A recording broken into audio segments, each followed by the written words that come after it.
জনাব সোহরাব হাসান, একটা ভিন্ন প্রসঙ্গে আসি। আপনি নিশ্চয় অবগত আছেন, চলতি মাসের শেষের দিকে যুক্তরাষ্ট্রে জাতিসংঘের সাধারণ পরিষদের ৭৯তম অধিবেশনে যোগ দেবেন ডক্টর মোহাম্মদ ইউনূস। এবারই প্রথম সবচেয়ে ছোট দল নিয়ে তিনি রাষ্ট্রীয় সফরে যাচ্ছেন। এর আগে বিগত সরকার যে রাষ্ট্রীয় সফরগুলো করেছে, রাষ্ট্রের প্রায় ২৫ থেকে ৩০ কোটি টাকা খরচ হতো এবং সফর সঙ্গীর তালিকায় থাকতেন প্রায় ২০০ জন মানুষ। পরিবর্তনটা কি দেখি আমরা? পরিবর্তন তো পরিষ্কার, যে এখন যাচ্ছে ১০ থেকে ১৫ জন, আর তখন যেতেন ১৫০ থেকে ২০০। তার মধ্যে ব্যবসায়ীরা হয়তো নিজেদের পয়সায় যেতেন, অন্য সবাই কিন্তু রাষ্ট্রের মানে জনগণের অর্থে যেতেন।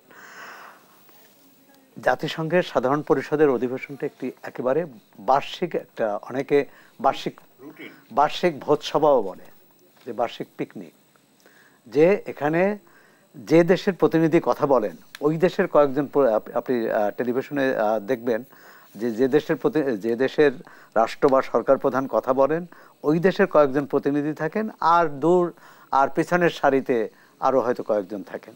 কারণ এক দেশের সমস্যা বা এক দেশের প্রস্তাব বা এক দেশের পরিকল্পনা এটা অন্য দেশে আগ্রহ থাকার কথা না।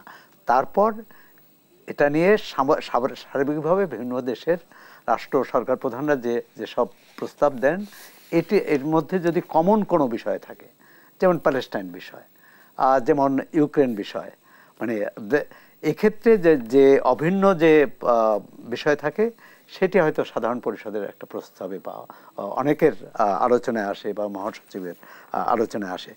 সুতরাং এটি যেতে হয়, একটা বার্ষিক আনুষ্ঠানিকতাই বলবো।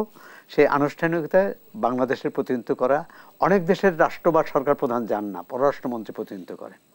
ভারতের একাধিকবার এটি করেছেন, পাকিস্তানেরও করেছেন।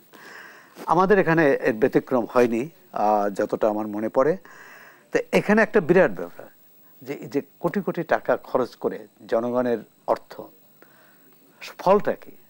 যে কোনো রাষ্ট্রের যে কোনো অর্থ খরচ করার এটাই মানে এর কি ফেরত পাচ্ছে জনগণ। জনগণের অর্থ আপনি দিচ্ছেন, যেমন বলা হয় না ট্যাক্সের ক্ষেত্রে, যে আমি যে ট্যাক্সটা দেব সিটি কর্পোরেশনকে আমি কি পাবো। তো জনগণ তো জানতে চাইবে যে এই যে টাকা ব্যয় হলো, মানে জনগণের বাংলাদেশের লাভ কি হলো, বাংলাদেশের একটা প্রস্তাব কি মানে বিশ্বসভায় এটা গ্রহণ করবে এবং এটি দিয়ে বিশ্ব শান্তি প্রতিষ্ঠা হবে। আমরা তো পারিনি গত এই যে ৬-৭ বছর ধরে, যে রোহিঙ্গা শরণার্থীরা, আমরা তো কিচ্ছু করতে পারিনি। এমনকি প্রথম দিকে তো নিরাপত্তা পরিষদে এর বিপক্ষে ভোট দিয়েছে বড় দেশগুলো। সুতরাং এটি আমি মনে করি যে অন্তর্বর্তী সরকারের একটি খুবই ভালো সিদ্ধান্ত। ভবিষ্যতে এটা তারা অনুসরণ করবেন।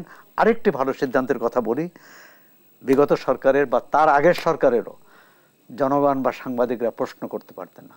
সরকার যে কাজটি করতেন সেটিকেই আপনাকে সমর্থন করতে হতো অথবা নীরব থাকতে হতো। আমরা চাই, প্রধান উপদেষ্টা আমাদের অভয় দিয়েছে সাংবাদিকদের, যে ভুল ত্রুটি ধরিয়ে দেবেন। ভুল ত্রুটি ধরিয়ে দেওয়ার পর কোনো সাংবাদিক হয়রানির শিকার হবেন না, এবং সরকারকে প্রশ্ন করতে দিতে হবে।